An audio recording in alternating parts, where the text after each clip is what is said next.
ವೀಕ್ಷಕರೇ, ಸುತ್ತ ಜಗತ್ತಿನ ಪ್ರಸ್ತುತ ವಿಚಾರಗಳ ಪ್ರಖರ ವಿಶ್ಲೇಷಣೆ, ಸಮಸ್ಯೆ, ಸಂಕಷ್ಟ, ಸುದ್ದಿ, ಸದ್ದುಗಳಿಗೆ ನಮ್ಮ ಸಂವೇದನೆ, ವಿವಾದ, ಪ್ರಮಾದ, ವಾಗ್ವಾದಗಳ ಸಭ್ಯ ಸಂವಾದ. ಇದು ಪ್ರಚಲಿತ, ನಾನು ನಿಶ್ಚಿತ.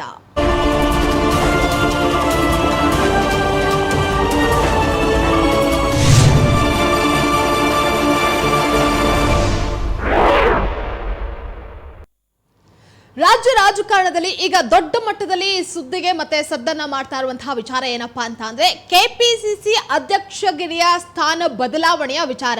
ನೆಕ್ಸ್ಟ್ ಯಾರಾಗ್ತಾರೆ ಅಧ್ಯಕ್ಷ ಅನ್ನುವಂತಹ ಚರ್ಚೆ ಒಂದೆಡೆ ಆದ್ರೆ, ಇಲ್ಲಿ ಕಾಂಗ್ರೆಸ್ ಪಾಳ್ಯದಲ್ಲಿ ಸಾಕಷ್ಟು ನಾನಾ ರೀತಿಯ ಬದಲಾವಣೆಯನ್ನ ಕೂಡ ಮಾಡೋದಕ್ಕೆ ಹೊರಟ ಇರುವಂತಹದ್ದು.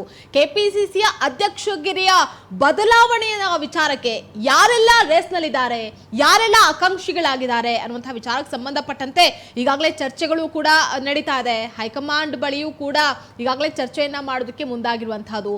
ಸಚಿವರುಗಳು ಕೂಡ ಈ ಕುರಿತಂತೆ ಮಾತನಾಡಿದ್ದಾರೆ.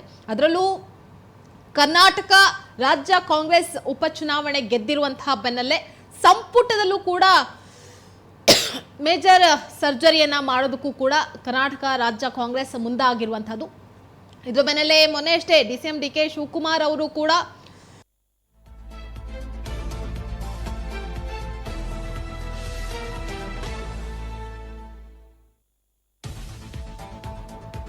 ಈಗಾಗಲೇ ಏನು ಅಧ್ಯಕ್ಷರಾಗಿ ಡಿಸಿಎಂ ಡಿಕೆ ಶಿವಕುಮಾರ್ ಅವರು 5 ವರ್ಷ ಪೂರ್ಣಗೊಳಿಸಿದ್ದಾರೆ. ಅದ್ರ ಜೊತೆಗೆ ಪ್ರಮುಖವಾಗಿ ಇಲ್ಲಿ ನಾವು ಗಮನಿಸಬೇಕಾಗಿರೋದೇನಪ್ಪಾ ಅಂತ ಅಂದ್ರೆ, ಅಧ್ಯಕ್ಷ ಸ್ಥಾನ ಬದಲಾವಣೆ ಒಂದೆಡೆ ಆದ್ರೆ ಅಧ್ಯಕ್ಷರ ರೇಸ್ನಲ್ಲಿರುವಂತಹವರು ಕೂಡ ಸಾಕಷ್ಟು ಮಂದಿ. ಡಿಕೆ ಶಿವಕುಮಾರ್ ಅವರು ಕರ್ನಾಟಕ ಪ್ರದೇಶ ಕಾಂಗ್ರೆಸ್ ಸಮಿತಿಯ ಅಧ್ಯಕ್ಷರಾಗಿ ಬದಲಾಗ್ತಾರಾ ಅಥವಾ ಅವರೇ ಮುಂದುವರಿತಾರಾ ಅನ್ನುವಂತಹದ್ದು, ಸ್ಥಾನ ಬದಲಾವಣೆ ಆಗುತ್ತಾ ಅನ್ನುವಂತಹ ಪ್ರಶ್ನೆ ಕೂಡ ಮತ್ತೊಂದೆಡೆ ಇದೆ.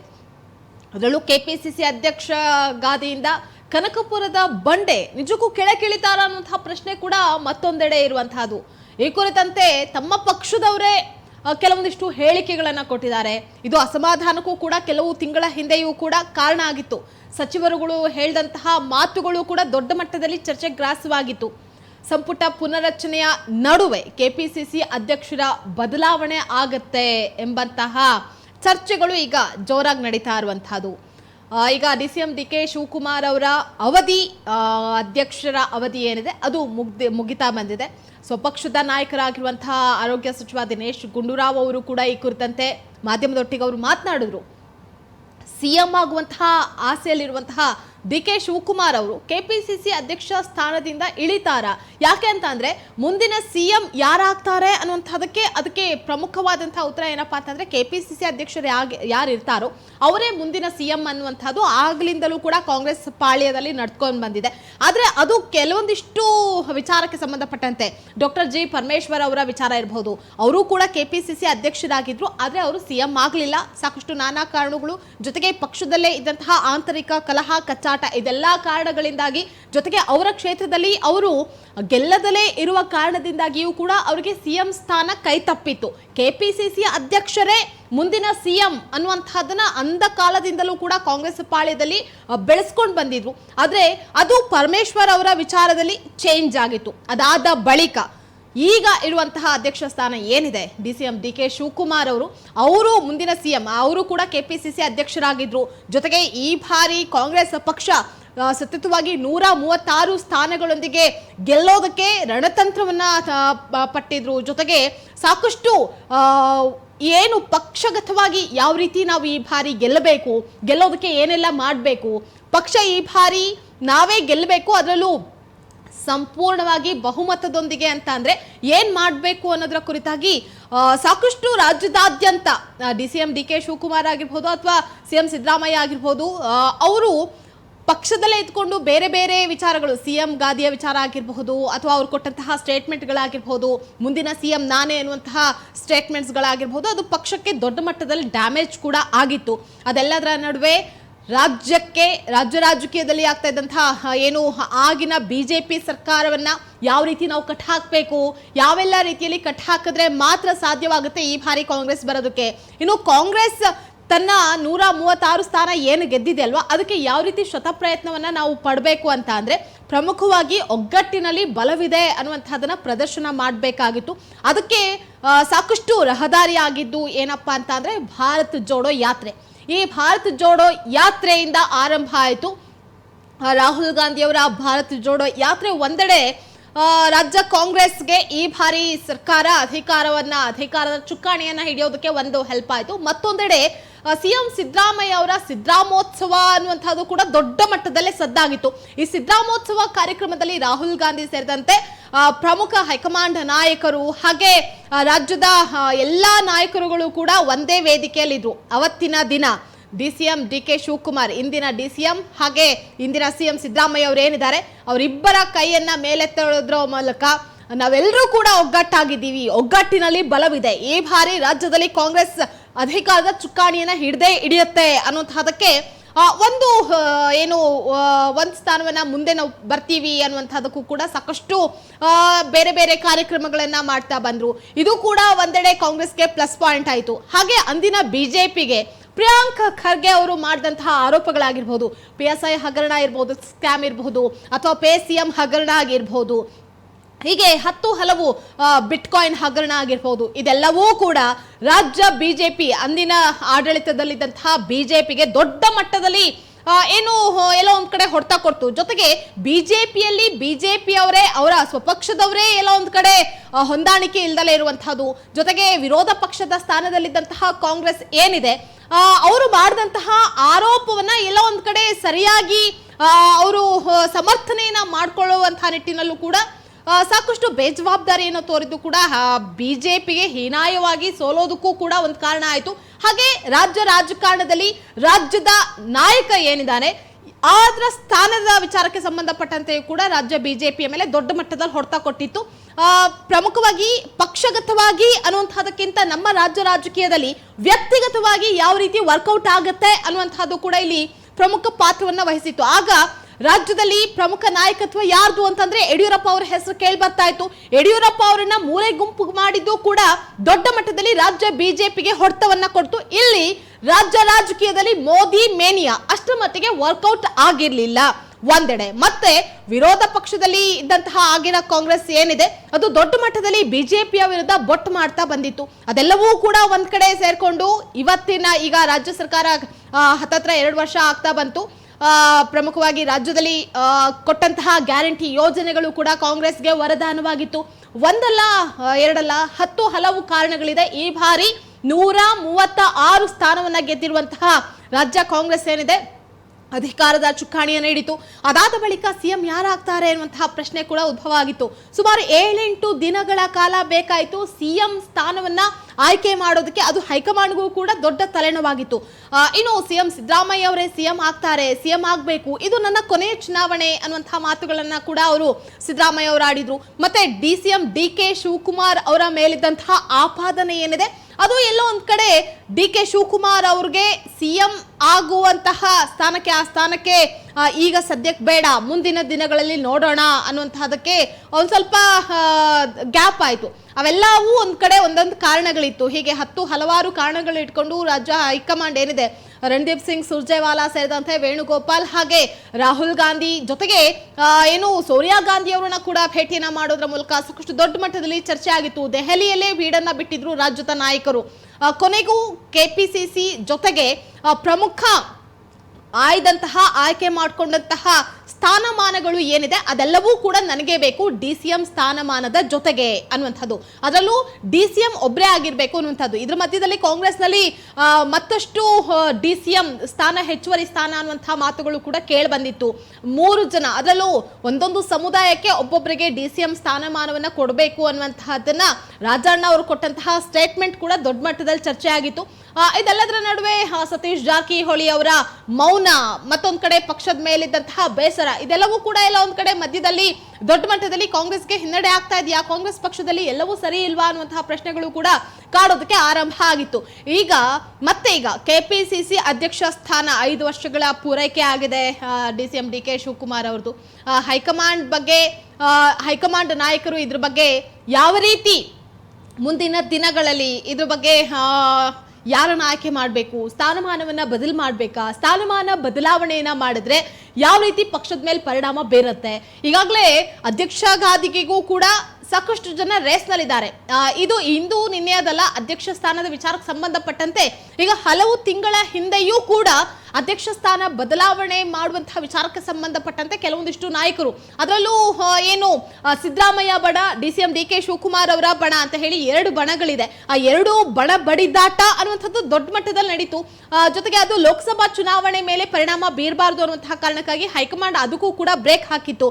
ಅದಾದ ಬಳಿಕ ಹೈಕಮಾಂಡ್ ನಲ್ಲಿ ಈ ಬಾರಿ ಸೂಚನೆ ಏನಿತ್ತು, ಒಗ್ಗಟ್ಟಿನಲ್ಲೇ ಎಲ್ಲರೂ ಕೂಡ ಮುಂದುವರಿಬೇಕು, ಪಕ್ಷದಲ್ಲಿ ಏನೇ 108 ಸಮಸ್ಯೆಗಳಿರ್ಬೋದು, ಆ ಸಮಸ್ಯೆಗಳು ಯಾವುದೂ ಕೂಡ ಪಕ್ಷದ ಮೇಲೆ ಪರಿಣಾಮ ಬೀರಬಾರ್ದು, ವ್ಯಕ್ತಿಗತವಾಗಿ ಆಗಿರ್ಬೋದು ಅಥವಾ ಅವ್ರು ಕೊಡುವಂತಹ ಸ್ಟೇಟ್ಮೆಂಟ್ಸ್ಗಳಾಗಿರ್ಬೋದು. ಕೆಲವೊಂದಿಷ್ಟು ಕಾಂಗ್ರೆಸ್ ಪಾಳಯದಲ್ಲಿ ಅವರವರ ಬಣ ರಾಜಕೀಯ ಅಂತ ಹೇಳಿ ಬಂದಂತಹ ಸಂದರ್ಭದಲ್ಲಿ ಅವ್ರು ಕೊಟ್ಟಂತಹ ಸ್ಟೇಟ್ಮೆಂಟ್ಸ್ಗಳು ಏನಿದೆ ಅದು ದೊಡ್ಡ ಮಟ್ಟದಲ್ಲಿ ಚರ್ಚೆಗೂ ಕೂಡ, ಮಾಧ್ಯಮದಲ್ಲಿ ಚರ್ಚೆಗೂ ಕೂಡ ಗ್ರಾಸವಾಗಿತ್ತು.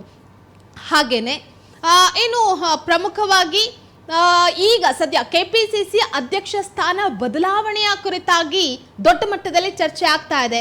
ಯಾರು ಮುಂದಿನ KPCC ಅಧ್ಯಕ್ಷರಾಗ್ತಾರೆ, ಯಾರೆಲ್ಲ ಗಾದಿಗೆಯನ್ನ ಈಗ ರೇಸ್ನಲ್ಲಿದ್ದಾರೆ, ಅದೆಲ್ಲ ಕುತೂಹಲ ಕೂಡ ಹೆಚ್ಚಾಗ್ತಾನೆ ಹೋಗ್ತಾ ಇದೆ. ಇದ್ರ ಬಗ್ಗೆ ಮತ್ತಷ್ಟು ಮಾಹಿತಿಯನ್ನ ನೀಡ್ತಾ ಹೋಗ್ತೀವಿ ಪ್ರಚಲಿತ ಕಾರ್ಯಕ್ರಮದಲ್ಲಿ. ಈಗ ಚಿಕ್ಕದೊಂದು ವಿರಾಮ.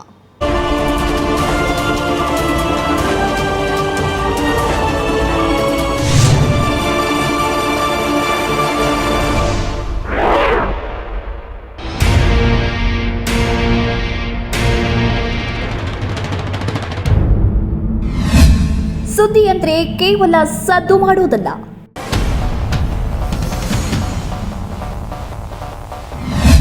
ಸುದ್ದಿಯಷ್ಟೇ ಅಲ್ಲ, ಸುದ್ದಿಯ ಸುತ್ತಮುತ್ತ ಏನಾಗ್ತಿದೆ ಅನ್ನೋದು ಅಷ್ಟೇ ಮುಖ್ಯ.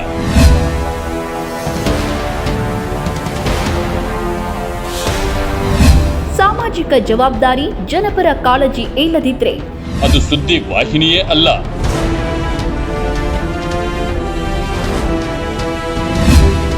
ನಾವೇ ಮೊದಲಲ್ಲ, ನಮ್ಮಲ್ಲೇ ಮೊದಲಲ್ಲ.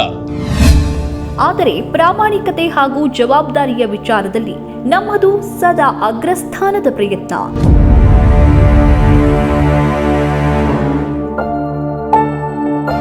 ಮತ್ತೆ ಹೊಸ ರೂಪ ಹಾಗೂ ಹೊಸ ಪ್ರಸ್ತುತಿಯೊಂದಿಗೆ ನಿಮ್ಮ ಮುಂದೆ Mayura news.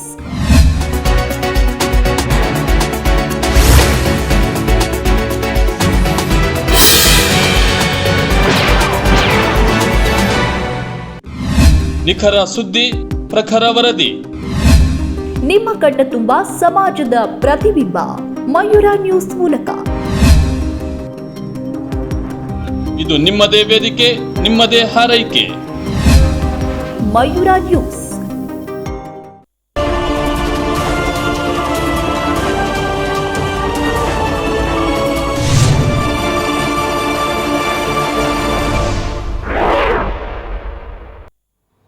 Welcome back. High command ಈಗಾಗಲೇ ಏನು ಅಧ್ಯಕ್ಷ ಸ್ಥಾನದ ವಿಚಾರಕ್ಕೆ ಸಂಬಂಧಪಟ್ಟಂತೆ ಹೈಕಮಾಂಡ್ ಕೂಡ ಮಧ್ಯಪ್ರವೇಶವನ್ನ ಮಾಡಿದೆ. ಯಾರ ನಿರ್ಧಾರವನ್ನ ಹೈಕಮಾಂಡ್ ಇಲ್ಲಿ ನಿರ್ಧರಿಸುತ್ತೆ ಅನ್ನುವಂಥದ್ದು. ಈಗಾಗಲೇ ಏನು ರಾಜ್ಯಕ್ಕೆ ಹಲವಾರು ಬಾರಿ ಕಾಂಗ್ರೆಸ್ ರಾಜ್ಯ ಉಸ್ತುವಾರಿ ರಣದೀಪ್ ಸಿಂಗ್ ಸುರ್ಜೇವಾಲಾ ಅವರು ಕೂಡ ಭೇಟಿಯನ್ನ ಕೊಟ್ಟು ಮಾತುಕತೆಯನ್ನ ನಡೆಸಿದ್ದಾರೆ. ಅದಷ್ಟೇ ಅಲ್ಲ, ವೇಣುಗೋಪಾಲ್ ಅವರು ಕೂಡ ಈ ಕುರಿತಂತೆ ಮಾತುಕತೆಯನ್ನ ನಡೆಸಿದ್ದಾರೆ. ಇನ್ನು ದಿನೇಶ್ ಗುಂಡೂರಾವ್ ಅವರು ಕೂಡ ಇವತ್ತು ಮಾಧ್ಯಮದೊಟ್ಟಿಗೆ ಮಾತನಾಡುವಂತಹ ಸಂದರ್ಭದಲ್ಲಿ ಕೆಲವೊಂದಿಷ್ಟು ಹೇಳಿಕೆಗಳನ್ನ ಕೊಟ್ಟಿರುವಂತಹದ್ದು.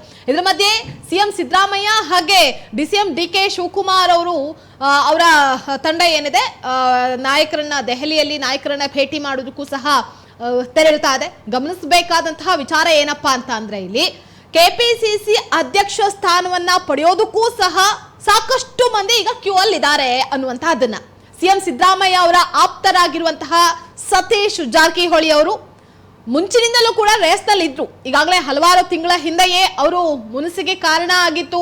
ಜೊತೆಗೆ ಅವ್ರು ಮುನ್ಸ್ಕೊಂಡಂತಹ ಸಂದರ್ಭದಲ್ಲಿ ಸ್ವತಃ DCM DK ಶಿವಕುಮಾರ್ ಅವರೇ ಲೋಕಸಭಾ ಚುನಾವಣೆ ಹೊತ್ತಲ್ಲಿ DCM DK ಶಿವಕುಮಾರ್ ಅವರೇ ಬೆಳಗಾವಿಗೆ ತೆರಳಿ ಈಗ ಸತೀಶ್ ಜಾರಕಿಹೊಳಿ ಅವರನ್ನ ಭೇಟಿ ಮಾಡ್ತೀನಿ, ಮಾತುಕತೆಯನ್ನ ಮಾಡ್ತೀನಿ ಅನ್ನುವಂತಹ ಮಾತುಗಳು ಕೇಳಿ ಬರ್ತಾ ಇತ್ತು. ಆದ್ರೆ ಆಗ ಸತೀಶ್ ಜಾರಕಿಹೊಳಿ ಅವರು DK ಶಿವಕುಮಾರ್ ಅವರು ಬೆಳಗಾವಿಗೆ ತೆರಳಿದಂತಹ ಸಂದರ್ಭದಲ್ಲಿ ಸಿಕ್ಕಿರ್ಲಿಲ್ಲ. ಅಲ್ಲಿನ ಸಭೆ ಆಗಿರಬಹುದು, ಸಮಾರಂಭ ಆಗಿರಬಹುದು, ಇದ್ಯಾವುದರಲ್ಲೂ ಕೂಡ ಒಟ್ಟಿಗೆ ವೇದಿಕೆಯನ್ನು ಹಂಚಿಕೊಂಡಿರ್ಲಿಲ್ಲ. ಇದೆಲ್ಲದರ ಮಧ್ಯೆ ಒಂದು ದಿನ ಬೆಳಗ್ಗೆನೆ ಉಪಹಾರದ ನೆಪದಲ್ಲಿ ಡಿಸಿಎಂ ಡಿಕೆ ಶಿವಕುಮಾರ್ ಅವರು ಸತೀಶ್ ಜಾರಕಿಹೊಳಿ ಅವರನ್ನ ಭೇಟಿ ಮಾಡೋದ್ರ ಮೂಲಕ ನಮ್ಮ ಮಧ್ಯೆ ಇದ್ದಂತಹ ಮುನಿಸು ಎಲ್ಲವೂ ಕೂಡ ತಣ್ಣಗಾಗಿದೆ ಅನ್ನುವಂತಹ ಸಂದೇಶವನ್ನ ಸಾರೋದ್ರ ಜೊತೆಗೆ ಇಬ್ರು ಒಟ್ಟಿಗೆ ಮಾಧ್ಯಮದೊಟ್ಟಿಗೂ ಕೂಡ ಕಾಣಿಸ್ಕೊಂಡಿದ್ರು. ಈ ಹಿಂದೆ ಅದೇ ಹುದ್ದೆಯನ್ನ ಅನ್ವಯಿಸಿದಂತಹ ಏನು ದಿನೇಶ್ ಗುಂಡೂರಾವ್ ಅವರು ಮತ್ತೊಮ್ಮೆ ಆ ಹುದ್ದೆಯ ಆಕಾಂಕ್ಷಿ ಅಂತ ಕೂಡ ಒಂದ್ ಕಡೆ ಹೇಳಲಾಗ್ತಾ ಇದೆ. ಸದ್ಯ ಅವರು ಇದ್ರ ಬಗ್ಗೆ ಕೂಡ ಏನು ದಿನೇಶ್ ಗುಂಡೂರಾವ್ ಅವರು ಕೂಡ ರಿಯಾಕ್ಟ್ ಮಾಡಿದ್ದಾರೆ ಮಾಧ್ಯಮದೊಟ್ಟಿಗೆ. ಕೆಪಿಸಿಸಿ ಅಧ್ಯಕ್ಷರ ಸ್ಥಾನದ 5 ವರ್ಷದ ಅವಧಿ ಏನಿದೆ ಪೂರ್ಣಗೊಂಡಿರುವಂತಹ ಬೆನ್ನಲ್ಲೇ ಈ ಕುರಿತು ಕೇಂದ್ರ ಕಾಂಗ್ರೆಸ್ ಹೈಕಮಾಂಡ್ ಯಾರ ನಿರ್ಧಾರವನ್ನ ಕೈಗೊಳ್ಳುತ್ತೆ ಅಂತ ಹೇಳಿ ನಾವಿಲ್ಲಿ ಪ್ರಮುಖವಾಗಿ ಕಾದ್ ನೋಡ್ಲೇಬೇಕು. ಯಾಕಂದ್ರೆ ರಾಜಕೀಯ ಅನ್ನುವಂತಹದ್ದೇ ಹಾಗೆ, ದಿನ ಬೆಳಗಾಗೋದ್ರೊಳಗೆ ಏನ್ ಬೇಕಾದ್ರೂ ಯಾವ್ದು ಬೇಕಾದ್ರೂ ಹೇಗ್ ಬೇಕಾದ್ರೂ ಯಾರು ಬೇಕಾದ್ರೂ ಚೇಂಜ್ ಆಗಬಹುದು ಅನ್ನುವಂಥದ್ದಕ್ಕೆ ಸಾಕಷ್ಟು ನಾನಾ ನಿದರ್ಶನಗಳು ಕೂಡ ಇರುವಂತಹದ್ದು. ಕಾಂಗ್ರೆಸ್ ಅಧ್ಯಕ್ಷ ಸ್ಥಾನಕ್ಕೆ ಡಿಕೆ ಶಿವಕುಮಾರ್ ಅವರು ಮೊದಲನೇದಾಗಿ ನಾವು ಇಲ್ಲಿ ಗಮನಿಸಬೇಕಾಗಿರುವಂತಹದ್ದು, ಅಧ್ಯಕ್ಷ ಸ್ಥಾನಕ್ಕೆ ಡಿಕೆ ಶಿವಕುಮಾರ್ ಅವರು ರಾಜೀನಾಮೆಯನ್ನ ಕೊಡ್ತಾರಾ ಅನ್ನುವಂಥದ್ದೇ ದೊಡ್ಡ ಯಕ್ಷ ಪ್ರಶ್ನೆ ಆಗಿದೆ. ಮುಂದಿನ ಅಧ್ಯಕ್ಷ ಹಾಗಿದ್ರೆ ಯಾರಾಗ್ತಾರೆ ಅನ್ನುವಂಥದ್ದು. ಇನ್ನು ಕರ್ನಾಟಕದ 3 ವಿಧಾನಸಭಾ ಉಪಚುನಾವಣೆಯಲ್ಲಿ ಕಾಂಗ್ರೆಸ್ ಈಗಾಗಲೇ ಅಭೂತಪೂರ್ವವಾದಂತಹ ಸಾಧನೆಯನ್ನ ಮಾಡಿದೆ. ಇದರ ಬೆನ್ನಲ್ಲೇ ಕೆಪಿಸಿಸಿ ಅಧ್ಯಕ್ಷ ಸ್ಥಾನಕ್ಕೆ ಡಿಕೆ ಶಿವಕುಮಾರ್ ಅವರೇ ರಾಜೀನಾಮೆಯನ್ನ ಕೊಡ್ತಾರೆ ಅನ್ನುವಂತಹ ವಿಚಾರ ಕೂಡ ಒಂದೆಡೆ ಜೋರಾಗಿ ಈಗ ಹರಿದಾಡ್ತಾ ಇದೆ. ಇತ್ತೀಚೆಗೆ ನಡೆದಂತಹ ಚನ್ನಪಟ್ಟಣ ಆಗಿರ್ಬೋದು ಅಥವಾ ಶಿಗ್ಗಾವಿ ಆಗಿರ್ಬೋದು, ಸಂಡೂರು ವಿಧಾನಸಭೆ ಚುನಾವಣೆಯಲ್ಲಿ ಕಾಂಗ್ರೆಸ್ ಪಕ್ಷ ನಿರೀಕ್ಷೆಗೂ ಮೀರಿ, ಯಾಕಂದ್ರೆ ಶಿಗ್ಗಾವಿಯಲ್ಲಿ ಆಗಿನಿಂದಲೂ ಕೂಡ ಏನು ಬಿಜೆಪಿ ತನ್ನ ಕಮಲವನ್ನ ಹರಡಿಸ್ಕೊಂಡು ಬರುವಂತಹ ನಿಟ್ಟಿನಲ್ಲಿ ಬೊಮ್ಮಾಯಿಯವರ ಪಾತ್ರ ದೊಡ್ಡ ಮಟ್ಟದಲ್ಲಿತ್ತು. ಅದ್ಯಾವುದೂ ಕೂಡ ಈ ಬಾರಿ ನಡೆಯಲಿಲ್ಲ. ಆದ್ರೆ ಕಾಂಗ್ರೆಸ್ ಈ ಬಾರಿ ಗೆಲ್ಲಲೇಬೇಕು ಅಂತ ಹೇಳಿ ಯಾವ ಮಟ್ಟಕ್ಕೆ ನಾವು ವರ್ಕ್ ಮಾಡ್ಬೇಕಿಲ್ಲಿ ಅನ್ನುವಂಥದ್ದು ಕೇವಲ ಓರ್ವ ವ್ಯಕ್ತಿಯಿಂದ ಸಾಧ್ಯ ಇಲ್ಲ. ಇದು ನಾವೆಲ್ಲರೂ ಒಗ್ಗಟ್ಟಿನಿಂದ ಕೆಲಸ ಮಾಡಿದ್ರೆ ಮಾತ್ರ ಗೆಲುವು ನಿಶ್ಚಿತ ಅನ್ನುವಂಥದ್ದನ್ನ ಕಂಡುಕೊಂಡಿರುವಂತಹ ಕಾಂಗ್ರೆಸ್ ಪಾಳ್ಯದಲ್ಲಿ ನಮ್ಮಲ್ಲಿ ಏನೇ ಇರಬಹುದು ಅಥವಾ ವೈಮನಸ್ಯ ಇರಬಹುದು, ಮುನಿಸಿರಬಹುದು, ಇದೆಲ್ಲವನ್ನ ಕೂಡ ನಾವು ಬದಿಗಿಡೋಣ. ಪಕ್ಷಕ್ಕಾಗಿ, ಜೊತೆಗೆ ನಮ್ಮ ಪಕ್ಷದ ಹಿರಿಮೆ ಗರಿಮೆ ಇದೆಲ್ಲವನ್ನ ಕೂಡ ಉಳಿಸ್ಕೊಳ್ಬೇಕು ಅಂತಂದ್ರೆ ನಾವೆಲ್ಲರೂ ಕೂಡ ಒಗ್ಗಟ್ಟಿಂದ ಹೋಗ್ಬೇಕು ಅಂತ ಹೇಳಿ ಈಗ ಸದ್ಯ ಬೈ ಎಲೆಕ್ಷನ್ನಲ್ಲೂ ಕೂಡ ಕಾಂಗ್ರೆಸ್ ಭರ್ಜರಿಯಾಗಿ ಜಯಬೇರಿಯನ್ನ ಬೇರಿದೆ, ನಿರೀಕ್ಷೆಗೂ ಮೀರಿ ಗೆದ್ದಿದೆ. ರಾಜ್ಯದಲ್ಲಿ ಕಳೆದ 3-4 ತಿಂಗಳಿಂದಲೂ ಕೂಡ ಮೂಡ ಮತ್ತೆ ಹಾಗೆ ವಾಲ್ಮೀಕಿ ಅಭಿವೃದ್ಧಿ ನಿಗಮದಲ್ಲಿ ನಡೆದಂತಹ ಬಹುದೊಡ್ಡ ಬ್ರಹ್ಮಾಂಡ ಭ್ರಷ್ಟಾಚಾರ ಆಗಿರ್ಬೋದು, ಅದು ಎಲ್ಲ ಒಂದ್ ಕಡೆ ನಾಗೇಂದ್ರ ವಿಚಾರಕ್ಕೆ ಸಂಬಂಧಪಟ್ಟಂತೆ ಸಾಕಷ್ಟು ಚರ್ಚೆಗೂ ಕೂಡ ಗ್ರಾಸವಾಗಿತ್ತು. ಹಾಗೆ ಭ್ರಷ್ಟಾಚಾರದ ಅವ್ಯವಹಾರದ ಆರೋಪಗಳಾಗಿರ್ಬೋದು ಅಥವಾ ಕಾಂಗ್ರೆಸ್ ಸರ್ಕಾರದ ವಿರುದ್ಧ ಈಗ ಕೇಳಿ ಬರ್ತಾ ಇರುವಂತಹ ಮೂಡ ಇರಬಹುದು ಅಥವಾ ಏನು ಈಗ ಭ್ರಷ್ಟಾಚಾರದ ವಿಚಾರಕ್ಕೆ ಸಂಬಂಧಪಟ್ಟಂತೆ ಇರ್ಬೋದು, ಇಂತಹ ಹಲವಾರು ಗಂಭೀರ ಆರೋಪಗಳ ನಡುವೆಯೂ ಕೂಡ ಕಾಂಗ್ರೆಸ್ 3 ಕ್ಷೇತ್ರಗಳನ್ನ ಭರ್ಜರಿಯಾಗಿ ಗೆದ್ಕೊಂಡು ಬಂದಿದೆ. ಆದ್ರೆ ಅದರ ಬೆನ್ನಲ್ಲೇ ಈಗ ಡಿಕೆ ಶಿವಕುಮಾರ್ ಅವರು ರಾಜೀನಾಮೆಯ ಬಗ್ಗೆ ಚರ್ಚೆ ಆಗ್ತಾ ಇದೆ. ಕರ್ನಾಟಕದಲ್ಲಿ ಕಾಂಗ್ರೆಸ್ ಸರ್ಕಾರವನ್ನು ಅಧಿಕಾರಕ್ಕೆ ತರುವಂತಹ ನಿಟ್ಟಿನಲ್ಲಿ ಡಿಕೆ ಶಿವಕುಮಾರ್ ಅವರ ಪಾತ್ರ, ಮುಖ್ಯಮಂತ್ರಿ ಸಿದ್ದರಾಮಯ್ಯ ಅವರ ಪಾತ್ರ ತುಂಬಾ ಬಹುದೊಡ್ಡ ಪಾತ್ರ ಅಂತಾನೆ ಹೇಳ್ಬಹುದು. ಬಿಜೆಪಿ ಸರ್ಕಾರದ ವಿರುದ್ಧ ಹಾಗೆ ಮೇಕೆದಾಟು ಯೋಜನೆ ಬಗ್ಗೆ ಇರಬಹುದು, ಇಬ್ಬರು ನಾಯಕರು ತೀವ್ರವಾಗಿ ಹೋರಾಟವನ್ನ ನಡೆಸೋದ್ರ ಮೂಲಕ, ಅದಲ್ಲದೆ ಪೇಸಿಎಂ ಅಭಿಯಾನ ರಾಷ್ಟ್ರದಾದ್ಯಂತ ಬಹುದೊಡ್ಡ ಭಾರಿ ದೊಡ್ಡ ಸಂಚಲನವನ್ನು ಕೂಡ ಅದು ಸೃಷ್ಟಿಯನ್ನ ಮಾಡಿತು. ರಾಜ್ಯದಲ್ಲಿ ನಡೆದಂತಹ ವಿಧಾನಸಭೆ ಚುನಾವಣೆಯಲ್ಲಿ ಸಿದ್ದರಾಮಯ್ಯ ಹಾಗೆ ಡಿಸಿಎಂ ಡಿಕೆ ಶಿವಕುಮಾರ್ ಅವರ ಜಂಟಿ ಹೋರಾಟ ಏನಿದೆ ಅಲ್ವಾ, ಸಾಕಷ್ಟು ಅದು ಪ್ರಭಾವವನ್ನ ಕೂಡ ಬೀರಿತು. ಯಾಕಂದ್ರೆ ಅಷ್ಟು ದೊಡ್ಡ ಮಟ್ಟದಲ್ಲಿ ಪ್ರಭಾವ ಬೀರಿತು. ಆದ್ರೆ ಚುನಾವಣೆ ಫಲಿತಾಂಶದ ನಂತರ ಈ ಇಬ್ಬರು ನಾಯಕರ ನಡುವೆ ಮುಖ್ಯಮಂತ್ರಿ ಸ್ಥಾನಕ್ಕಾಗಿ ಜಿದ್ದಾಜಿದ್ದಿನ ಪೈಪೋಟಿ ಕೂಡ ನಡೆದಿತ್ತು. ಆದ್ರೆ ಡಿಕೆ ಶಿವಕುಮಾರ್ ಅವರಿಗೆ ಮುಖ್ಯಮಂತ್ರಿ ಸ್ಥಾನ ಸಿಗ್ಲಿಲ್ಲ. ಇನ್ನು ರಾಜ್ಯದಲ್ಲಿ ಒಬ್ಬೊಬ್ಬರಿಗೆ ಒಂದೊಂದು ಹುದ್ದೆ ಎನ್ನುವಂತಹ ವಿಚಾರದಲ್ಲೂ ಕೂಡ ರಾಜ್ಯದಲ್ಲಿ ಕಾಂಗ್ರೆಸ್ ಅಧಿಕಾರಕ್ಕೆ ಬಂದಾಗಲಿಂದಲೂ ಕೂಡ ಚರ್ಚೆ ಆಗ್ತಾನೆ ಇದೆ. ಆದ್ರೆ ವಿವಿಧ ಕಾರಣಗಳಿಂದ ಕೆಪಿಸಿಸಿ ಅಧ್ಯಕ್ಷ ಹುದ್ದೆಗೆ ಡಿಕೆ ಶಿವಕುಮಾರ್ ಅವರು ರಾಜೀನಾಮೆಯನ್ನ ಕೊಟ್ಟಿರಲಿಲ್ಲ. ಇದೀಗ ರಾಜ್ಯದಲ್ಲಿ 3 ವಿಧಾನಸಭಾ ಕ್ಷೇತ್ರಗಳಲ್ಲಿ ಮಹತ್ವದ ಉಪಚುನಾವಣಾ ಮುಕ್ತಾಯವಾಗಿರುವಂತಹ ಬೆನ್ನಲ್ಲೇ ಡಿಕೆ ಶಿವಕುಮಾರ್ ಅವರು ಕೆಪಿಸಿಸಿ ಅಧ್ಯಕ್ಷ ಸ್ಥಾನಕ್ಕೆ ರಾಜೀನಾಮೆಯನ್ನೇ ಕೊಡ್ತಾರೆ ಅನ್ನುವಂತಹ ವಿಷಯ ಕೂಡ ಚರ್ಚೆ ಆಗ್ತಾ ಇದೆ. ಎಲ್ಲವೂ ಅಂದ್ಕೊಂಡಂತೆ ಆದ್ರೆ ಮುಂದಿನ ವರ್ಷ ಸಂಕ್ರಾಂತಿಯೊಳಗಾಗಿ ರಾಜ್ಯ ರಾಜಕೀಯದಲ್ಲಿ ಬಹುದೊಡ್ಡ ಮಹತ್ವದ ಬದಲಾವಣೆ ಆಗುತ್ತೆ ಅಂತ ಹೇಳಲಾಗ್ತಾ ಇದೆ. ಕೆಪಿಸಿಸಿ ಅಧ್ಯಕ್ಷ ಸ್ಥಾನಕ್ಕೆ ರಾಜೀನಾಮೆಯನ್ನ ಕೊಟ್ಟು ಉಪಮುಖ್ಯಮಂತ್ರಿ ಸ್ಥಾನವನ್ನ ಡಿಕೆ ಶಿವಕುಮಾರ್ ಅವರು ಉಳಿಸಿಕೊಳ್ಳುವಂತಹ ಸಾಧ್ಯತೆ ಇದೆ. ಜೊತೆಗೆ ಕೆಪಿಸಿಸಿ ಮುಂದಿನ ಅಧ್ಯಕ್ಷರು ಯಾರಾಗ್ತಾರೆ ಅನ್ನುವಂತಹದ್ದು ಕೂಡ ಈಗಾಗಲೇ ಚರ್ಚೆಗೂ ಕೂಡ ಗ್ರಾಸ ಆಗಿರುವಂತಹದ್ದು. ಡಿಕೆ ಶಿವಕುಮಾರ್ ಅವರು ಕೆಪಿಸಿಸಿ ಅಧ್ಯಕ್ಷ ಸ್ಥಾನಕ್ಕೆ ರಾಜೀನಾಮೆಯನ್ನ ಕೊಟ್ರೆ ಮುಂದೆ ಕಾಂಗ್ರೆಸ್ನ ಅಧ್ಯಕ್ಷರಾಗಿ ಯಾರನ್ನ ಆಯ್ಕೆ ಮಾಡಲಾಗುತ್ತೆ ಅನ್ನುವಂತಹ ಕುತೂಹಲ ಮತ್ತಷ್ಟು ಹೆಚ್ಚಾಗ್ತಾ ಇದೆ. ಯಾಕಂದರೆ ದಿನ ಕಳೆದಂತೆ ಇನ್ನೇನು ಜನವರಿ ಮುಂದಿನ ವರ್ಷ ಅಂತಂದರೆ ಕೇವಲ 1-2 ತಿಂಗಳು ಮಾತ್ರ ಬಾಕಿ ಇದೆ. ಹೈಕಮಾಂಡ್ ನಿರ್ಧಾರ ಏನು, ಅದಕ್ಕೆ ಯಾರೆಲ್ಲ ಲಾಭಿ ಮಾಡ್ತಾರೆ, ಅವರ ಲಾಭಿ ಎಷ್ಟರ ಮಟ್ಟಿಗೆ ಪಕ್ಷದ ಮೇಲೆ ಪ್ರಭಾವ ಬೀರುತ್ತೆ, ಯಾವ ಬಣದವರು ಯಾವ ಬಣವನ್ನು ಆಯ್ಕೆ ಮಾಡ್ಕೊಳ್ಬೇಕು ಅನ್ನುವಂಥದ್ದು ಕೂಡ ಇದು ಹೈಕಮಾಂಡ್ಗೆ ದೊಡ್ಡ ತಲೆನೋವಾಗುತ್ತೆ. ಹಾಗಾಗಿ KPCC ಅಧ್ಯಕ್ಷ ಅನ್ನುವಂತಹ ಜವಾಬ್ದಾರಿ ಹುದ್ದೆ ಏನಿದೆ ನೋಡಿ, ಅದು ರಾಜ್ಯದಲ್ಲಿ ಕಾಂಗ್ರೆಸ್ ಅಧಿಕಾರಕ್ಕೆ ಬರುವಂತಹ ನಿಟ್ಟಿನಲ್ಲಿ ಈ ಹುದ್ದೆಯಲ್ಲಿ ಇರುವಂತಹವರ ಪಾತ್ರ ಅದು ರಾಜ್ಯ ರಾಜಕಾರಣದ ಮೇಲೆ ಪ್ರಮುಖವಾಗಿರುತ್ತೆ. ಇನ್ನು DK ಶಿವಕುಮಾರ್ ಅವರು ರಾಜೀನಾಮೆಯನ್ನ ಕೊಟ್ಟರೆ ಮುಂದೆ ಯಾರು ಅಧ್ಯಕ್ಷರಾಗ್ತಾರೆ ಅನ್ನುವಂತಹ ವಿಚಾರವೂ ಕೂಡ ಚರ್ಚೆ ಆಗ್ತಾ ಇದೆ. ಇದೀಗ ಸಚಿವರಾದಂತಹ ಈಶ್ವರ್ ಖಂಡ್ರೆ ಆಗಿರ್ಬೋದು ಅಥವಾ ಸತೀಶ್ ಜಾರಕಿಹೊಳಿ ಅವರ ಹೆಸರು ಕೂಡ ಈ ವಿಷಯದಲ್ಲಿ ತುಂಬಾ ದೊಡ್ಡ ಟ್ರೆಂಡಿಂಗ್ನಲ್ಲಿ ರೇಸ್ನಲ್ಲಿ ಇರುವಂತಹ ಹೆಸರುಗಳು. MB ಪಾಟೀಲ್ ಹೆಸರು ಕೂಡ ಕೆಲವೊಂದಿಷ್ಟು ದಿನಗಳ ಹಿಂದೆ ಕೇಳಿ ಬರ್ತಾ ಇತ್ತು. ಇನ್ನು ಇದ್ರ ಬಗ್ಗೆ ಸತೀಶ್ ಜಾರಕಿಹೊಳಿ ಅವರು ಕೂಡ ಮಾಧ್ಯಮದೊಟ್ಟಿಗೆ ಮಾತನಾಡುವಂತಹ ಸಂದರ್ಭದಲ್ಲಿ ಕೆಲವೊಂದಿಷ್ಟು ಏನು ಮ್ಯಾನೇಜಬಲ್ ಸ್ಟೇಟ್ಮೆಂಟ್ ಅನ್ನ ಕೊಟ್ಟಿದ್ದಾರೆ. ಕಾಂಗ್ರೆಸ್ ಹೈಕಮಾಂಡ್ ಮುಂದೆ ಸದ್ಯಕ್ಕೆ ಈ ವಿಚಾರ ಇಲ್ಲ ಅಂತ ಹೇಳಿ ಸದ್ಯಕ್ಕೆ ಮಾಧ್ಯಮದವರ ಬಾಯಿ ಮುಚ್ಚಿಸುವಂತಹ ಕೆಲಸಕ್ಕೆ ಮುಂದಾಗಿದ್ದಾರೆ. ಇನ್ನು ಮುಂದಿನ ದಿನಗಳಲ್ಲಿ ಈ ರೀತಿ ನಿರ್ಧಾರವನ್ನು ತೆಗೆದುಕೊಂಡ್ರೆ ನೋಡೋಣ ಅಂತ ಹೇಳಿ ಅಷ್ಟೇ ಸುಮ್ಮನಾಗಿದ್ದಾರೆ ಸತೀಶ್ ಜಾರಕಿಹೊಳಿ ಅವರು. KPCC ಅಧ್ಯಕ್ಷರಾಗಿ DK ಶಿವಕುಮಾರ್ ಅವರು ಏನು ಯಾವ ರೀತಿ ತಟಸ್ಥರಾಗಿದ್ದಾರೆ ನಡೆಸ್ತಾ ಇದ್ದಾರೆ. ಹೀಗಾಗಿ ಮುಂದಿನ ದಿನಗಳಲ್ಲಿ ಯಾರು ಈ ಹುದ್ದೆಗೆ ಆಯ್ಕೆ ಆಗ್ತಾರೆ ಅನ್ನುವಂತಹ ಕುತೂಹಲ ಕೂಡ ದೊಡ್ಡ ಮಟ್ಟದಲ್ಲಿ ಹೆಚ್ಚಾಗಿ ಚರ್ಚೆ ಆಗ್ತಾ ಇರುವಂತಹದ್ದು. ಹಾಗಾಗಿ ಮುಂದಿನ ದಿನಗಳಲ್ಲಿ ಇನ್ನು ದೆಹಲಿ ಪ್ರವಾಸ ಏನಿದೆ, ದೆಹಲಿ ಪ್ರವಾಸದ ಬಳಿಕ ವಾಪಸ್ ರಾಜ್ಯಕ್ಕೆ ಬಂದ ಬಳಿಕ ಅವರ ನಿರ್ಧಾರ ಏನು, ಏನೆಲ್ಲ ಬದಲಾವಣೆಯನ್ನು ಮಾಡ್ಕೊಳ್ಬೇಕು, ಪಕ್ಷಕ್ಕಾಗುವಂತಹ ಡ್ಯಾಮೇಜ್ ಅನ್ನು ಹೇಗೆ ಕಂಟ್ರೋಲ್ ಮಾಡಬೇಕು, ಇದೆಲ್ಲದರ ಮಧ್ಯೆ ಅನ್ನುವಂಥದ್ದನ್ನು ಕೂಡ ದೆಹಲಿ ನಾಯಕರೊಟ್ಟಿಗೆ ಚರ್ಚೆಯನ್ನು ಮಾಡಿದ್ದ ಬಳಿಕವಷ್ಟೇ ನಿರ್ಧಾರವನ್ನು ತೆಗೆದುಕೊಳ್ಳಲಾಗುತ್ತೆ. ಈಗ ಚಿಕ್ಕದೊಂದು ವಿರಾಮದ ನಂತರ ಪ್ರಚಲಿತ ಮುಂದುವರಿಯುತ್ತೆ.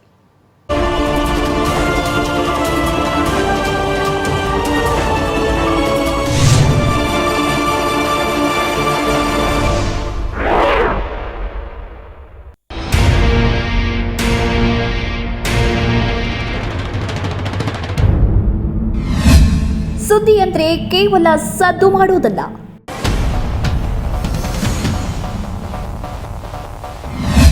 ಸುದ್ದಿಯಷ್ಟೇ ಅಲ್ಲ, ಸುದ್ದಿಯ ಸುತ್ತಮುತ್ತ ಏನಾಗ್ತಿದೆ ಅನ್ನೋದು ಅಷ್ಟೇ ಮುಖ್ಯ.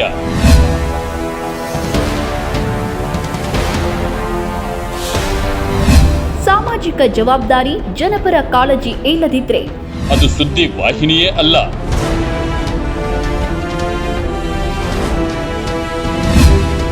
ನಾವೇ ಮೊದಲಲ್ಲ, ನಮ್ಮಲ್ಲೇ ಮೊದಲಲ್ಲ. ಆದರೆ ಪ್ರಾಮಾಣಿಕತೆ ಹಾಗೂ ಜವಾಬ್ದಾರಿಯ ವಿಚಾರದಲ್ಲಿ ನಮ್ಮದು ಸದಾ ಅಗ್ರಸ್ಥಾನದ ಪ್ರಯತ್ನ.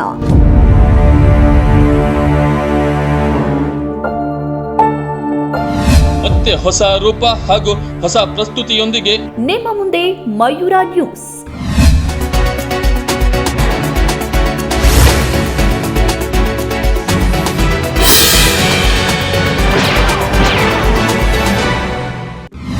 ನಿಖರ ಸುದ್ದಿ, ಪ್ರಖರ ವರದಿ.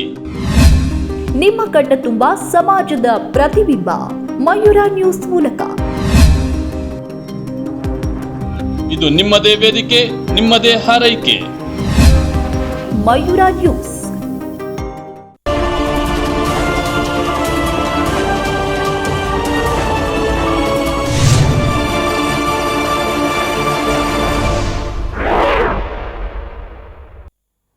ವಿರಾಮದ ಬಳಿಕ ಪ್ರಚಲಿತ ಕಾರ್ಯಕ್ರಮಕ್ಕೆ ಮತ್ತೊಮ್ಮೆ ಸ್ವಾಗತ. ಈಗಾಗಲೇ ಪ್ರಧಾನಿ ನರೇಂದ್ರ ಮೋದಿ ಅವರ ಹತ್ಯೆಗೆ ಸಂಚನ್ನ ರೂಪಿಸಲಾಗಿದೆ ಅನ್ನೋದರ ಕುರಿತಾಗಿ ಬೆದರಿಕೆ ಕರೆಯನ್ನ ಕೂಡ ಮಾಡಲಾಗಿತ್ತು. ಪೊಲೀಸರಿಗೆ ಈಗಾಗಲೇ ಬೆದರಿಕೆಯನ್ನ ಹಾಕಿರುವಂತಹ ಕರೆಯ ಕುರಿತಾಗಿ ಸಾಕಷ್ಟು ಸುದ್ದಿ ಬರ್ತಾ ಇರುವಂತಹದ್ದು. ಕರೆ ಮಾಡಿದ್ಯಾರು, ಎಲ್ಲಿಂದ ಕರೆ ಬಂದಿತ್ತು ಅನ್ನುವಂಥದ್ರ ಕುರಿತಾಗಿ. ಇನ್ನು ಪ್ರಧಾನಿ ನರೇಂದ್ರ ಮೋದಿ ಅವರಿಗೆ ಬೆದರಿಕೆ ಕರೆ ಬರ್ತಾ ಇರುವಂತಹದ್ದು ಅಥವಾ ಸಂಚನ್ನ ರೂಪಿಸ್ತಾ ಇರುವಂತಹದ್ದು ಇದೇ ಮೊಟ್ಟ ಮೊದಲೇನಲ್ಲ. ಪ್ರಧಾನಿ ನರೇಂದ್ರ ಮೋದಿ ಅವರ ಹತ್ಯೆಗೆ ಸಂಚನ್ನ ರೂಪಿಸಲಾಗಿದೆ ಅಂತ ಹೇಳಿ ಈಗಾಗಲೇ ಮುಂಬೈ ಟ್ರಾಫಿಕ್ ಪೊಲೀಸರಿಗೆ ಅಪರಿಚಿತ ವ್ಯಕ್ತಿ ಏನಿದ್ದಾನೆ ಆತ ಕಾಲನ್ನು ಮಾಡೋದ್ರ ಮೂಲಕ ಆತಂಕವನ್ನ ಸೃಷ್ಟಿ ಮಾಡಿರುವಂತಹದ್ದು. ಯಾಕಂತಂದ್ರೆ ಯಾವುದೇ ಕಾಲ್ ಬಂದಿದೆ ಅಂತ ಅಂದ್ರೂ ಕೂಡ ಅದನ್ನು ನಾವು ಆದಷ್ಟು ನೆಗ್ಲೆಕ್ಟ್ ಅನ್ನ ಮಾಡೋದಕ್ಕಾಗೋದಿಲ್ಲ. ಅಕಸ್ಮಾತ್ ಯಾವುದೋ ಕರೆ ಬಂದಿದೆ ಅಂತ ಹೇಳಿ ಸುಮ್ಮನಾಗೋದಕ್ಕೂ ಆಗೋದಿಲ್ಲ. ಜೊತೆಗೆ ಹಂಗಂತ ಹೇಳಿ ಕಾಲ್ ಬಂದಿದೆ ಅಂತ ಹೇಳಿ ಇಲ್ಲಿ ಎಲ್ಲೋ ಒಂದು ಕಡೆ ಆತಂಕಮಯ ವಾತಾವರಣ ಕೂಡ ಸೃಷ್ಟಿಯಾಗುತ್ತೆ. ಮುಂಬೈ ಪೊಲೀಸರಿಗೆ ಈಗಾಗಲೇ ಕರೆಯನ್ನ ಮಾಡಿದ್ದಾನೆ ಅಪರಿಚಿತ ವ್ಯಕ್ತಿ. ಅದರಲ್ಲೂ ಈ ಬಾರಿ ಕರೆಯನ್ನ ಮಾಡಿರುವಂತಹದ್ದು ಮಹಿಳೆ ಏನು ಮೋದಿ ಅವರ ಹತ್ಯೆಗೆ ಸಂಚನ್ನು ರೂಪಿಸಲಾಗಿದೆ ಅನ್ನುವಂಥದ್ರ ಕುರಿತಾಗಿ ಕರೆಯನ್ನ ಮಾಡಿರುವಂತಹದ್ದು ಮಹಿಳೆ ಅಂತ ಕೂಡ ತಿಳಿದು ಬಂದಿದೆ. ನವೆಂಬರ್ 27ನೇ ತಾರೀಕು ರಾತ್ರಿ 9 ಗಂಟೆ ಸುಮಾರಿಗೆ ಮುಂಬೈ ಪೊಲೀಸರಿಗೆ ಅವರ ಕಂಟ್ರೋಲ್ ರೂಮ್ ಏನಿದೆ ಅಲ್ಲಿಗೆ ಕಾಲನ್ನು ಮಾಡೋದ್ರ ಮೂಲಕ ಮಾಹಿತಿಯನ್ನು ನೀಡಿದ್ದಾರೆ. ಇನ್ನು ಪ್ರಧಾನಿ ನರೇಂದ್ರ ಮೋದಿಯವರ ಹತ್ಯೆಗೆ ಸಂಚನ್ನು ರೂಪಿಸಲಾಗ್ತಾ ಇದೆ ಅಂತ ಹೇಳಿ ಕರೆ ಮಾಡಿದಂತಹ ವ್ಯಕ್ತಿ ಹೇಳ್ಕೊಂಡಿರುವಂತಹದ್ದು. ಪೊಲೀಸ್ ಮೂಲಗಳ ಪ್ರಕಾರ ಕರೆಯನ್ನು ಮಾಡಿದಂತಹವರು ಏನು ಆಕೆ ಮಹಿಳೆ ಏನಿದ್ದಾರೆ ಅವರು ಮಹಿಳೆ ಅಂತ ಅಷ್ಟೇ ಗೊತ್ತಾಗಿದೆ. ಎಲ್ಲಿಂದ ಕರೆ ಮಾಡಿದ್ರು ಅನ್ನುವಂಥದ್ರ ಬಗ್ಗೆ ಇನ್ನಷ್ಟು ಮತ್ತಷ್ಟು ಇನ್ಫಾರ್ಮೇಷನ್ ಅನ್ನ ಕಲೆ ಹಾಕಲಾಗ್ತಾ ಇರುವಂತಹದ್ದು. ಮುಂಬೈನ ಅಂಬೋಲಿ ಪೊಲೀಸ್ ಠಾಣಾ ವ್ಯಾಪ್ತಿಯಲ್ಲಿ ಈ ಕುರಿತಂತೆ ಈಗಾಗಲೇ ಪ್ರಕರಣ ಸಹ ದಾಖಲು ಮಾಡಿಕೊಳ್ಳಲಾಗಿದೆ. ಆಕೆಯನ್ನ ಬಂಧಿಸುವಂತಹ ಪ್ರಯತ್ನ ಕೂಡ ನಡೀತಾ ಇದೆ ಅಂತ ಹೇಳಿ ಈಗಾಗಲೇ ಮುಂಬೈ ಪೊಲೀಸರು ಕೂಡ ತಿಳಿಸಿದ್ದಾರೆ. ಪ್ರಾಥಮಿಕ ವರದಿ ಏನಿದೆ ಅದರ ಪ್ರಕಾರ ಮಹಿಳೆ ಮಾನಸಿಕವಾಗಿ ಆಕೆ ಏನಿದ್ದಾಳೆ ತೊಂದರೆಗೀಡಾಗಿದ್ದಾಳೆ. ಆದರೆ ಅಧಿಕಾರಿಗಳು ಏನೋ ಪ್ರಮಾಣಿತ ಕರ್ತವ್ಯ ವಿಧಾನಗಳು ಏನಿದೆ ಅದನ್ನು ಅನುಸರಿಸಿ ತನಿಖೆಯನ್ನು ಮುಂದುವರಿಸಿದ್ದಾರೆ. ಆಕೆ ಸ್ಟೇಬಲ್ ಇಲ್ಲ ಅನ್ನುವಂಥದ್ದು ಕೂಡ ಒಂದೆಡೆ ತಿಳಿದು ಬಂದಿದೆ. ಈಗಾಗಲೇ ಡಾಕ್ಟರ್ ಸರ್ಟಿಫಿಕೇಟ್ ಕೂಡ ಕೊಟ್ಟಿರುವಂತಹದ್ದು. ಈ ಕುರಿತಂತೆ ಪೊಲೀಸರು ಕೂಡ ಅವ್ರಿಗೆ ಏನು ಕರೆಯನ್ನು ಬಂದಿತ್ತಲ್ವ, ಎಲ್ಲಿಂದ ಕರೆ ಬಂದಿತ್ತು, ಆಕೆ ಯಾರು, ಎಲ್ಲಿಯವಳು, ಆಕೆಯ ಸ್ಥಿತಿ ಹೇಗಿದೆ, ಸ್ಥಿತಿಗತಿ ಏನಿದೆ ಅದನ್ನು ಅನುಸರಿಸಿಕೊಂಡು ಈಗಾಗಲೇ ತನಿಖೆಯನ್ನು ಮಾಡೋದಕ್ಕೂ ಕೂಡ ಮುಂದಾಗಿರುವಂತಹದ್ದು. ಈ ಕುರಿತಂತೆ ಮುಂಬೈ ಪೊಲೀಸರು ಕೂಡ ಮಾಹಿತಿಯನ್ನು ನೀಡಿದ್ದಾರೆ. ಪೊಲೀಸರು ತನಿಖೆಯನ್ನು ಪ್ರಾರಂಭ ಮಾಡಿದ್ದಾರೆ. ಮತ್ತೆ ಶಂಕಿತರನ್ನ ಪತ್ತೆ ಹಚ್ಚುವಂತಹ ಎಲ್ಲ ಪ್ರೋಟೋಕಾಲ್ಗಳನ್ನು ಅನುಸರಿಸ್ತಾ ಇದ್ದಾರೆ ಅಂತ ಕೂಡ ತಿಳಿಸಿದ್ದಾರೆ. ಇನ್ನು ಕಳೆದ ವರ್ಷ ಜುಲೈನಲ್ಲಿ ಮುಂಬೈ ಪೊಲೀಸ್ ನಿಯಂತ್ರಣ ಕೊಠಡಿಗೆ ಇದೇ ರೀತಿಯಾದಂತಹ ಬೆದರಿಕೆ ಕರೆ ಕೂಡ ಬಂದಿತ್ತು. ಕಳೆದ ವರ್ಷವೂ ಕೂಡ ಪ್ರಧಾನಿ ನರೇಂದ್ರ ಮೋದಿ ಅವರಿಗೆ ಇಂತಹದ್ದೇ ಒಂದು ಕರೆ ಕೂಡ ಬಂದಿತ್ತು. ಅದರಲ್ಲಿ ಪ್ರಧಾನಿ ಮೋದಿ ಮತ್ತೆ ಅವರ ಉತ್ತರ ಪ್ರದೇಶದ ಮುಖ್ಯಮಂತ್ರಿ ಏನಿದ್ದಾರೆ ಯೋಗಿ ಆದಿತ್ಯನಾಥ್ ಅವರನ್ನ ಕೊಲ್ಲೋದಾಗಿ ಆ ಕರೆಯಲ್ಲಿ ಎಚ್ಚರಿಕೆಯನ್ನು ಕೂಡ ನೀಡಲಾಗಿತ್ತು. ಅಧಿಕಾರಿಗಳ ಪ್ರಕಾರ ಅಪರಿಚಿತ ವ್ಯಕ್ತಿಯೊಬ್ಬರು ಮುಂಬೈ ಪೊಲೀಸ್ ಕಂಟ್ರೋಲ್ ರೂಮ್ಗೆ ಏನು ಕಾಲನ್ನು ಮಾಡೋದ್ರ ಮೂಲಕ ಕರೆಯನ್ನು ಮಾಡಿ ಪ್ರಧಾನಿ ಮತ್ತು UP-CMಗೆ ಕೊಲೆ ಬೆದರಿಕೆಯನ್ನು ಹಾಕಿದ್ರು. ಕರೆ ಮಾಡಿದಂತಹ ದೇಶದಲ್ಲಿ ಏನಿದೆ ಅದರಲ್ಲಿ ಸುಮಾರು 26ರಲ್ಲಿ 11 ರೀತಿ ದಾಳಿಯನ್ನು ನಡೆಸೋದಾಗಿ ಏನು 26 ರೀತಿಯಲ್ಲಿ ಅವರು ಈಗಾಗಲೇ ಪ್ರೀ ಪ್ಲ್ಯಾನ್ಡನ್ನು ಮಾಡ್ಕೊಂಡಿದ್ರು. ಆದರೆ 11 ಫಿಕ್ಸ್ ಆಗಿದೆ ಅನ್ನುವಂಥದ್ದನ್ನು ತಿಳಿಸಿದ್ರು. ದಾಳಿಯನ್ನು ಮಾಡ್ತೀವಿ ಅಂತ ಹೇಳಿ ಬೆದರಿಕೆಯನ್ನು ಕೂಡ ಹಾಕಿದ್ರು ಅನ್ನುವಂತಹ ವರದಿಯಾಗಿತ್ತು. ಇನ್ನು ಈ ಮೊದಲು ನಟ ಸಲ್ಮಾನ್ ಖಾನ್ ಅವರನ್ನು ಕೂಡ ಕೊಲ್ಲೋದಾಗಿ ಮುಂಬೈ ಸಂಚಾರ ನಿಯಂತ್ರಣ ಘಟಕಕ್ಕೆ ಸಂದೇಶ ಕರೆ ಕೂಡ ಬಂದಿತ್ತು. ಕಳೆದ 10 ದಿನಗಳಲ್ಲಿ ಟ್ರಾಫಿಕ್ ಪೊಲೀಸ್ ನಿಯಂತ್ರಣ ಕೊಠಡಿಗೆ ಬಂದಿರುವಂತಹ ಈ ರೀತಿಯ ಕರೆ ಹತ್ಯೆಗೆ ಸಂಚನ್ನು ರೂಪಿಸಲಾಗಿದೆ ಅನ್ನುವಂತಹ ಕರೆ ಬರ್ತಾ ಇರುವಂತಹದ್ದು. ಎರಡನೇ ಸಂದೇಶ ಇದಾಗಿದೆ. ಈ ಬಾರಿ ಪ್ರಧಾನಿ ನರೇಂದ್ರ ಮೋದಿ ಅವರ ಹತ್ಯೆಗೆ ಸಂಚನ್ನು ರೂಪಿಸಿರುವಂತಹದ್ರ ಕುರಿತಾಗಿ ಕರೆಯಲ್ಲಿ ಕೂಡ ಹೇಳಲಾಗಿರುವಂತಹದ್ದು. ಸಲ್ಮಾನ್ ಖಾನ್ ಜೀವಂತ ಆಗಿರೋದಕ್ಕೆ ಬಯಸಿದ್ದಾರೆ. ಅವರು ದೇವಸ್ಥಾನಕ್ಕೆ ಅಥವಾ ರಾಜಸ್ಥಾನ ಆಗಿರ್ಬೋದು ಅಥವಾ ಸಮುದಾಯದ ಹಿಂದೂ ಸಮುದಾಯಕ್ಕೆ ಸಂಬಂಧಪಟ್ಟಂತೆ ದೇವಸ್ಥಾನಕ್ಕೆ ಹೋಗಿ ಆ ಸಮುದಾಯದ ಕ್ಷಮೆ ಯಾಚಿಸಬೇಕು ಅಥವಾ 5 ಕೋಟಿ ರೂಪಾಯಿಯನ್ನ ಪಾವತಿಯನ್ನ ಮಾಡಬೇಕು ಅಂತ ಹೇಳಿ ಹೀಗೆ ಸಾಕಷ್ಟು ತಿಳಿಸಿದ್ರು. ಈ ರೀತಿ ಮಾಡದೆ ಹೋದರೆ ನಾವು ಅವ್ರನ್ನ ಕೊಲೆ ಮಾಡ್ತೀವಿ ಅಂತ ಹೇಳಿ, ಕೊಲೆ ಮಾಡೋದು ಗ್ಯಾರಂಟಿ ಅಂತ ಹೇಳಿ ಕೂಡ ಅವರು ಬೆದರಿಕೆಯನ್ನು ಕೂಡ ಹಾಕಿದ್ರು. ಈಗ ಸದ್ಯ ಪ್ರಧಾನಿ ನರೇಂದ್ರ ಮೋದಿ ಅವರಿಗೆ ಕರೆ ಬಂದಿದೆ. ಹಾಗಾಗಿ ಈ ಕರೆಯನ್ನ ಈಗ ಕರೆ ಎಲ್ಲಿಂದ ಬಂದಿತ್ತು, ಯಾರಾಕೆ ಕರೆಯನ್ನ ಮಾಡಿದಂಥವ್ರು, ಜೊತೆಗೆ ಎಲ್ಲಿಂದ ಕರೆಯನ್ನ ಮಾಡಿದ್ರು, ಇದರ ಹಿಂದೆ ಏನೆಲ್ಲ ವಿಚಾರಗಳಿದೆ ಅನ್ನುವಂಥದ್ದನ್ನ ಪೊಲೀಸರು ತನಿಖೆಯನ್ನ ಕೂಡ ಮಾಡ್ತಾ ಇರುವಂತಹದ್ದು. ಇನ್ನು ಇತ್ತೀಚಿನ ದಿನಗಳಲ್ಲಿ ನಡೆದಂತಹ ಚುನಾವಣೆಯ ಸಂದರ್ಭದಲ್ಲಿ ವಿಪಕ್ಷದ ವಿರುದ್ಧ ನೇರವಾಗಿ ವಾಗ್ದಾಳಿಯನ್ನ ಮಾಡೋದ್ರ ಮೂಲಕ ಪ್ರಧಾನಿ ನರೇಂದ್ರ ಮೋದಿ ಅವರು ಸಾಕಷ್ಟು ಟೀಕೆ ಟಿಪ್ಪಣಿಗಳನ್ನ ಕೂಡ ಮಾಡಿದ್ರು. ಈಗಾಗಲೇ ಚಳಿಗಾಲದ ಸಂಸತ್ ಅಧಿವೇಶನ, ಕೇಂದ್ರದ ಚಳಿಗಾಲದ ಸಂಸತ್ ಅಧಿವೇಶನ ಕೂಡ ನಡೀತಾ ಇರುವಂತಹದ್ದು. ಇದರಲ್ಲಿ ಪ್ರಮುಖವಾಗಿ 1 ನೇಷನ್ 1 ಎಲೆಕ್ಷನ್ ಅನ್ನುವಂತಹ ವಿಚಾರ ಒಂದೆಡೆ ಆದರೆ, ಮತ್ತೊಂದು ಈಗ ದೇಶದೆಲ್ಲೆಡೆ ಚಾಲ್ತಿಯಲ್ಲಿರುವಂತಹದ್ದು ಏನಪ್ಪಾ ಅಂತಂದ್ರೆ ವಕ್ಫ್ ವಿಚಾರ. ಇದೆಲ್ಲವನ್ನ ಕೂಡ ಗಮನದಲ್ಲಿಟ್ಕೊಂಡು ಯಾವ ರೀತಿ ಪ್ರಧಾನಿ ನರೇಂದ್ರ ಮೋದಿ ಅವರನ್ನ ನಾವು ಹೆದರಿಸಬೇಕು, ಬೆದರಿಸಬೇಕು, ಅಥವಾ ನಮ್ಮ ದೇಶದಲ್ಲಿ ಯಾವ ರೀತಿ ಈಗ ಸದ್ಯ ಏನೆಲ್ಲ ಯಾವೆಲ್ಲ ವಿಚಾರಕ್ಕೆ ಸಂಬಂಧಪಟ್ಟಂತೆ ಯಾವೆಲ್ಲ ವ್ಯಕ್ತಿಗತವಾಗಿ ನಾವಿಲ್ಲಿ ಬೆದರಿಕೆಯನ್ನು ಹಾಕಬೇಕು, ಯಾವ ರೀತಿ ಸಂಚನ ರೂಪಿಸಬೇಕು ಅನ್ನುವಂಥ ನಿಟ್ಟಿನಲ್ಲೂ ಕೂಡ ಮುಂದಾಗಿರುವಂತಹದ್ದು. ಇನ್ನು ಪ್ರಧಾನಿ ನರೇಂದ್ರ ಮೋದಿ ಅವರಿಗೆ ಬಂದಿರುವಂತಹ ಕರೆಯ ಕುರಿತಾಗಿ ಪೊಲೀಸರು ಈಗಾಗಲೇ ಪ್ರಮುಖವಾಗಿ ವಿಚಾರಣೆಯನ್ನು ಕೂಡ ಮಾಡ್ತಾ ಇರುವಂತಹದ್ದು. ಇನ್ನು ಮುಂದಿನ ದಿನಗಳಲ್ಲಿ ಇಂತಹ ಹಲವಾರು ಕರೆಗಳು ಬರುವಂಥದ್ದು. ಆದರೆ ಅದ್ಯಾವುದನ್ನು ಕೂಡ ನೆಗ್ಲೆಕ್ಟ್ ಮಾಡದೆಯೇ ಹೆಚ್ಚಿನ ವಿಚಾರಣೆಯನ್ನು ಮಾಡೋದ್ರ ಮೂಲಕ ಪೊಲೀಸರು ತನ್ನ ಕರ್ತವ್ಯವನ್ನು ಕೂಡ ಮುಂದುವರಿಸೋದಕ್ಕೆ ಮುಂದಾಗಿದ್ದಾರೆ ಮುಂಬೈನ ಪೊಲೀಸರು. ಇದು ಈ ದಿನದ ಪ್ರಚಲಿತ. ಮತ್ತಷ್ಟು ವಿಷಯ, ವಿಚಾರ, ವಿಮರ್ಶೆ, ವಿಶ್ಲೇಷಣೆಗಾಗಿ ಮುಂದಿನ ಪ್ರಚಲಿತ ಕಾರ್ಯಕ್ರಮದಲ್ಲಿ ನಿಮ್ಮ ಭೇಟಿ. ನಮಸ್ಕಾರ.